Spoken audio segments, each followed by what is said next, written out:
ചോദിക്കുവാൻ ഒരുങ്ങുമ്പോൾ തന്നെ നമ്മുടെ ഹൃദയം വിറകൊള്ളുകയാണ് മാതേ. ആ രഹസ്യം എന്തെന്ന് പറഞ്ഞാലും മാതേ. എന്താണ് മാതേ ആ അപരാധം?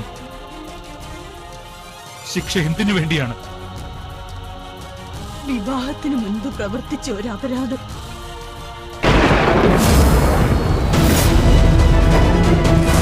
മന്ത്രം അക്ഷമയോടെ ഉരുവിടരുതെന്ന് ദുർവാസാവ മഹർഷി അന്ന് നമ്മോട് പറഞ്ഞതായിരുന്നു. അല്ലെങ്കിൽ ഫലം ലഭിക്കുന്നതിന് പകരം വേദന പ്രാപ്തമാകുമെന്നും പറഞ്ഞിരുന്നു. മന്ത്രത്തിന്റെ ശക്തി ഒരിക്കലും അപൂർണമാവുകയില്ല. നാം അപ്രത്യക്ഷനായാലുടൻ നമ്മുടെ തേജസ്സിന്റെ ഒരു അംശം ഒരു ശിശുവിന്റെ രൂപത്തിൽ നിനക്ക് ലഭിക്കുന്നതായി.